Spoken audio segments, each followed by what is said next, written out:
lieu de me protéger et de prendre les mesures nécessaires, tu ne veux pas que ça sorte et tu veux détruire des preuves.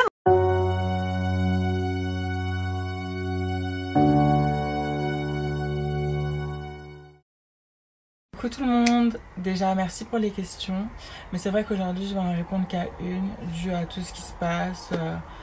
Une très bonne amie à moi, Rawel, a créé un mouvement avec Angel, Nathania et Céline qui s'appelle le mouvement #boycott les anges, qui parle de harcèlement qu'elles ont vécu en tournage dû à leur expérience.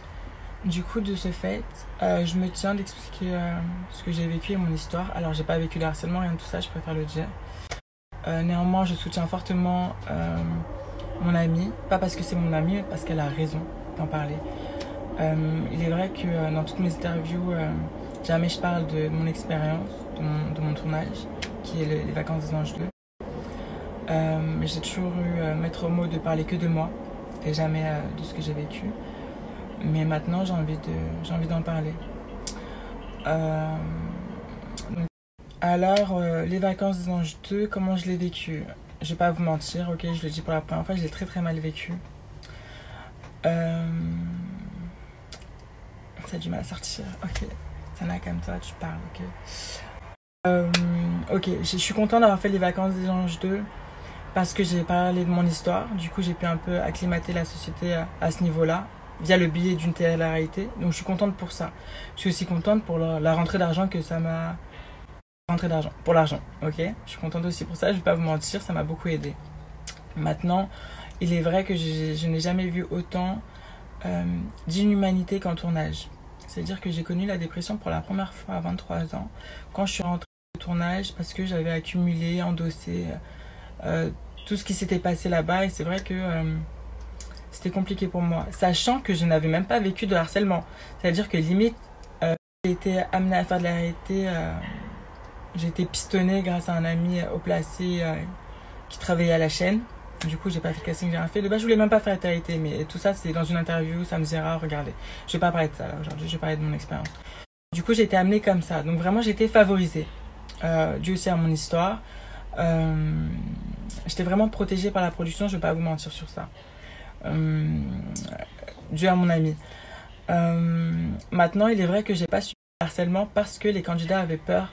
Ils surveillaient leurs propos à mon égard parce que j'étais une femme trans. Ils avaient peur que ça se retourne contre eux à la diffusion. Donc c'est limite s'ils me léchaient pas les pieds, quoi, entre guillemets. Mais en tout cas, ça a été très facile pour moi.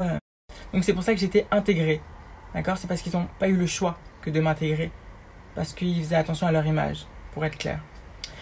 La bénédiction que j'ai eue, c'est d'avoir les copines que j'avais à Paris. Du coup, c'était comme une sorte de réconfort pour moi, ces filles-là. Et puis, c'était les seules sur tous ces candidats, hein, parce que moi, j'ai fait la saison où il y avait tout le monde. Et c'était les seules qui étaient vraiment honnêtes, sincères, authentiques et très humaines. Je sais pas comment porter sur l'autre. Enfin, très normal, quoi. Ils m'ont rappelé nos copines de chez moi. Du coup, c'était vraiment un support affectif pour moi, ces filles-là. D'ailleurs, je leur remercie et je les embrasse si vous regardez cette story. Donc voilà, mais il y a trop de choses à dire. Il y avait beaucoup de choses qui étaient inhumaines, mais je vais pas parler de ça, juste parler du fait que l'harcèlement, oui, il y en a beaucoup. C'est très dur un tournage, c'est très dur, même quand tu as un fort caractère, ok. Et que je comprends les filles et que je les soutiens de tout cœur et que je les soutiendrai toujours. Parce qu'elles ont raison de parler, il faut des nouvelles langues, chose que je n'arrive pas à faire moi-même. Mais j'encourage ceux qui le font. Donc voilà, ce qu'elles ont vécu, c'est vrai. Là, si vous m'avez pas revu à la télé, c'est pas pour rien, d'accord? J'ai fait aucune télé depuis les Vacances des Anges 2. Déjà parce que j'ai été traumatisée par ce que j'ai vécu, je vais pas vous mentir, j'ai mis 1 an, 2 ans à vraiment m'y remettre. Mais vraiment, quoi, je veux dire... non, j'ai une joie de vivre à l'intérieur de moi qui est innée. Et je pensais que rien pouvait la détériorer. Et je me suis trompée. Mais c'est pas grave, on apprend dans la vie.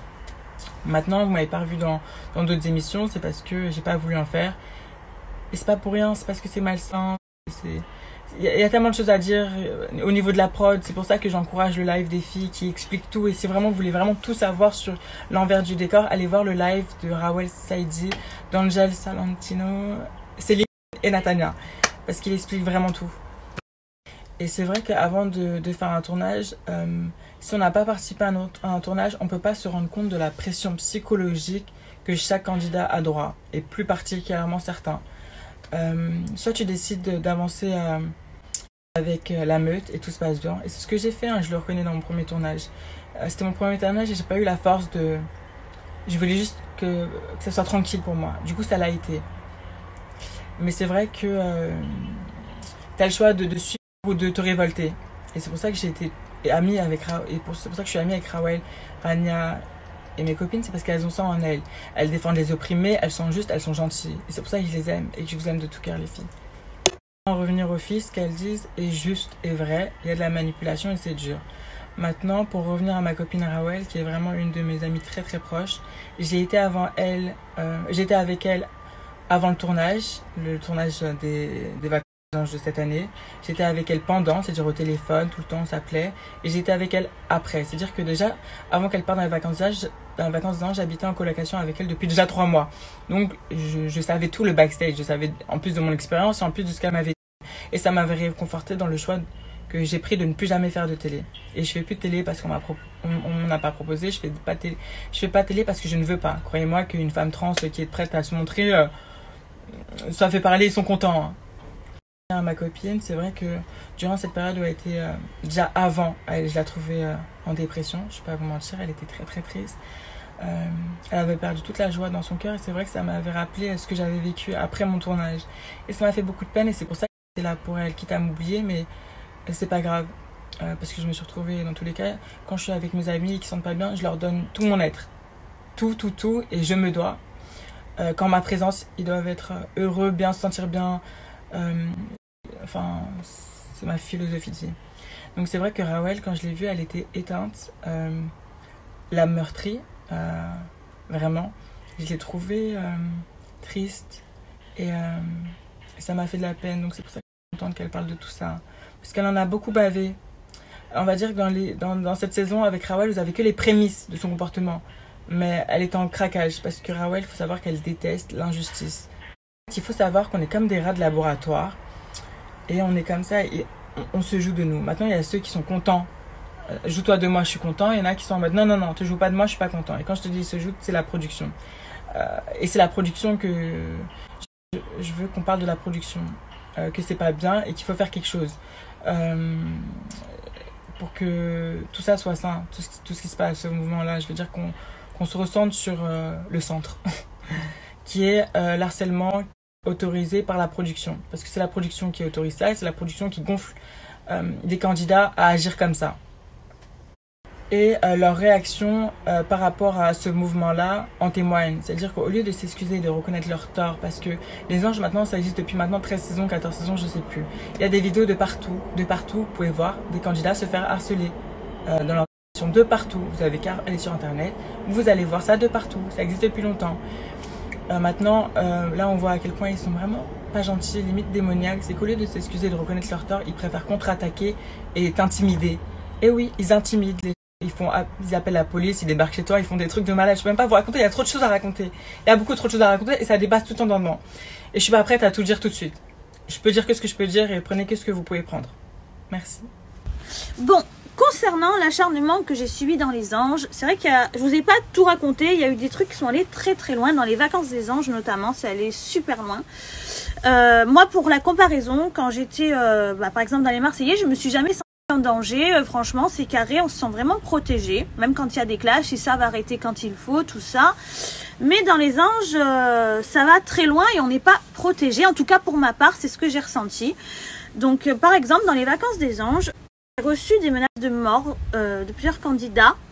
Et donc, quand on nous rendait les téléphones le week-end, j'ai réussi à cacher mon téléphone dans mon soutien-gorge et à enregistrer, avoir des preuves de ces menaces de mort.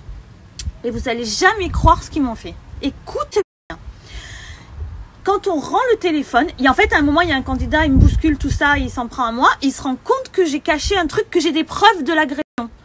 Il a dit à la prod ils m'ont fait griller mes 2 téléphones parce qu'ils ne savaient pas lequel c'était vu que j'en rendais 2 à la fin du week-end, ils nous récupèrent les téléphones. Vu qu'ils ne savaient pas lequel c'était, ils m'ont grillé les 2, c'est-à-dire que j'ai récupéré après 2 téléphones, 2 iPhones qui ne marchaient plus. Donc pétage de plomb, au lieu de me protéger et de prendre les mesures nécessaires, tu ne veux pas que ça sorte et tu veux détruire des preuves en me grillant mes 2 téléphones. De là, je pète un plomb, crise de pleurs. Du coup, la prod, ils me rachètent un nouvel iPhone. Enfin, ça, c'est cool. Je vous ai jamais raconté qu'ils m'ont grillé 2 iPhones, qu'ils m'ont racheté téléphone et que... Mais c'est fou quand même. Quand j'y pense, mais...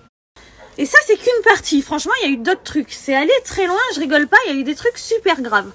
Donc, voilà une partie de ce que j'ai subi dans les vacances des anges, par exemple. Voilà.